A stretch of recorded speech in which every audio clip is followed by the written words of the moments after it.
Hi, my name is Kamal Lamani, and I just want you to know that if I can make it, you can make it. You can overcome your environment, you can overcome your situation. I want to tell you a little bit about the first impressions that I had growing up in Harlem and in the Bronx. When I was just 5 years old, some men came into my apartment, and just my little sister and I, and she was 3, I was 5, we were in there, and they came in with swords and stocking caps. Yes, they left us alone that day, and I opened the top lock. Wasn't supposed to do it, but I did it. They came in with stocking caps over their faces and swords, and they started taking everything. And I just asked, please don't take the TV. We're watching Sesame Street. Yep, that's the truth. That's how it went down. They left us alone. I give thanks to those criminals for leaving us alone. When I moved to the Bronx, I was walking on the street one day, Davidson Avenue, with my babysitter, and then I saw a man getting ready to blow a man's head off on the street. The other man was shaking, and then my babysitter pushed me in to a doorway so I wouldn't see the ending of that situation. I was also recruited for the Junior Black Spades when I was 7 years old in the Bronx, and like the next day, the police came and they were saying that I allegedly stole a pocketbook out of a lady's stroller, which wasn't true. But I think I hid under the bed that day when my mother told me the cops was coming. So I'm not sure if she told the police or someone else just lied on me. I don't know. But you know, to be only 7 years old and these kind of things are happening is very serious. Very, very serious. People tried to bully me. People tried to abuse me. People tried all kind of things, and I'm just very fortunate that I was able to overcome all of that, and I was able to learn to fight back and things of that nature. When I moved out to New Jersey, because my grandmother was able to get us out of the Bronx thinking that we'd be safer in Jersey, we were only 10 minutes away from the George Washington Bridge. So it was very easy for us to catch a ride or jump on a bus. But really, one of our friends who would have a car, who was 17 or 18, would take us over to the city, and we get all of the goodies and the things that we wanted and needed, all of the stimulation that we wanted and needed, and we come back to Jersey.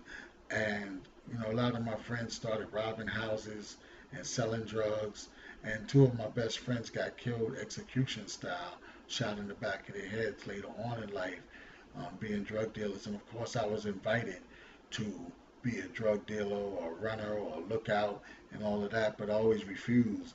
And they always teased me and say, because at one time I worked at Filene's Basement, I worked at Daffy Dan's, I worked at Modell's, and they was like, you know, you could be making 40,000 delivering a package, and you sitting over here working at Filene's Basement, and they laugh at me. But you know what?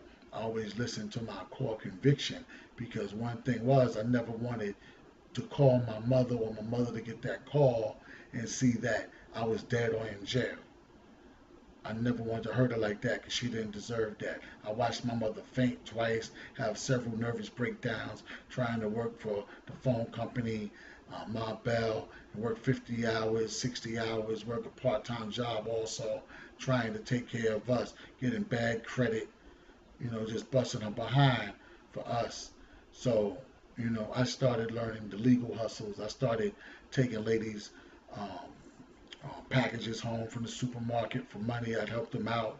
And I started doing paper routes when I got to Jersey. Got a job as soon as I was 16. Worked summer jobs, anything I could do.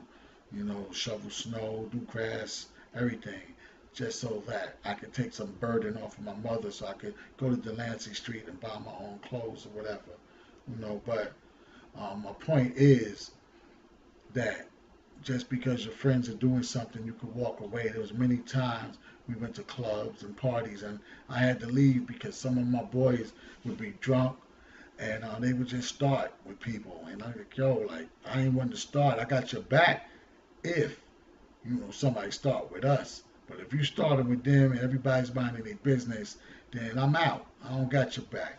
So I was able to later realize that that's what you call leadership. And you need that leadership in your character.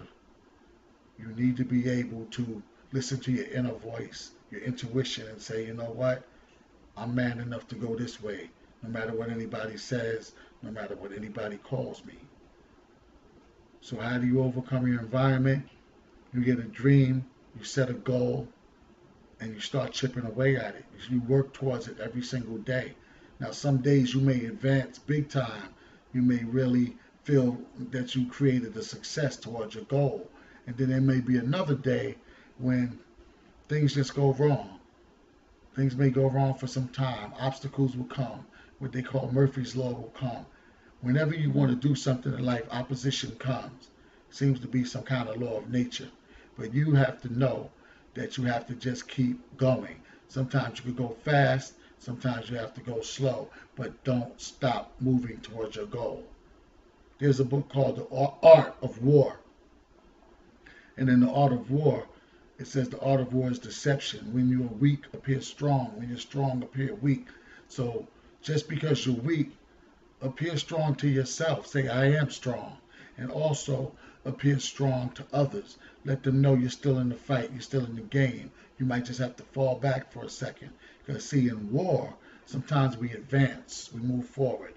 Sometimes we might have to retreat and fall back. And sometimes we may have to surrender.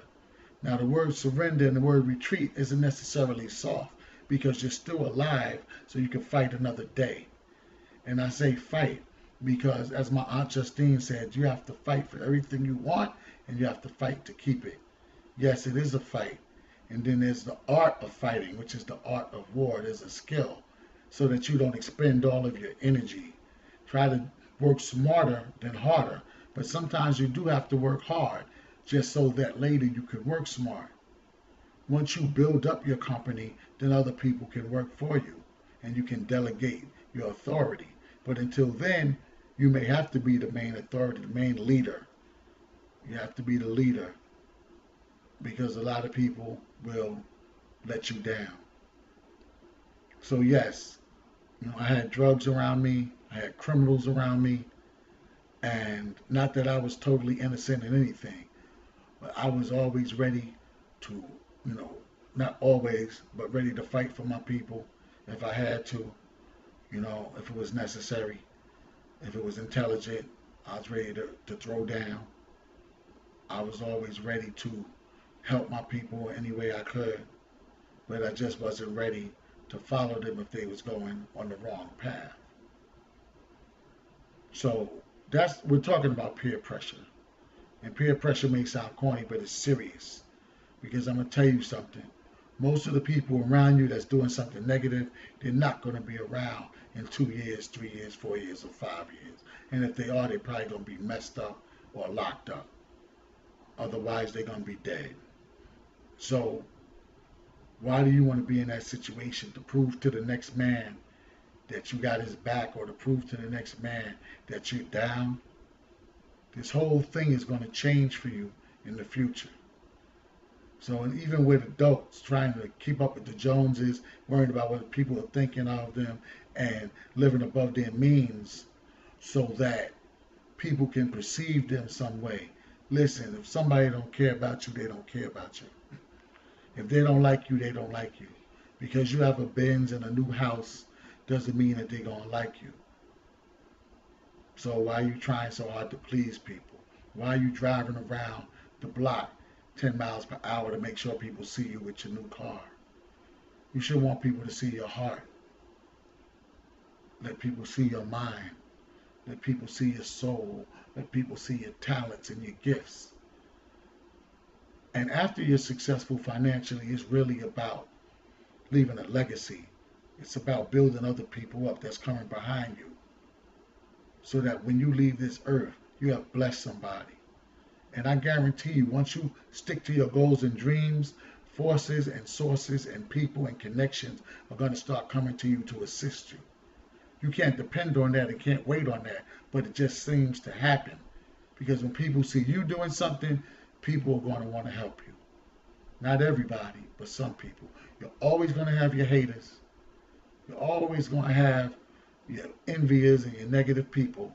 So you have to learn to smile. There's a book by O.G. Mandino, the greatest salesman in the world. And he says, I will laugh at the world. In other words, he doesn't let anybody get him down. He laughs, he smiles, he stays happy. Don't let nobody take away your joy. But the best way to overcome your circumstances and to overcome your environment is to create a dream and a goal, have a laser beam like focus, and go to war for your dream and your goal. And don't let nobody stop you, regardless to race, color, gender, family, friend, teacher, whatever. Don't let nobody stop you.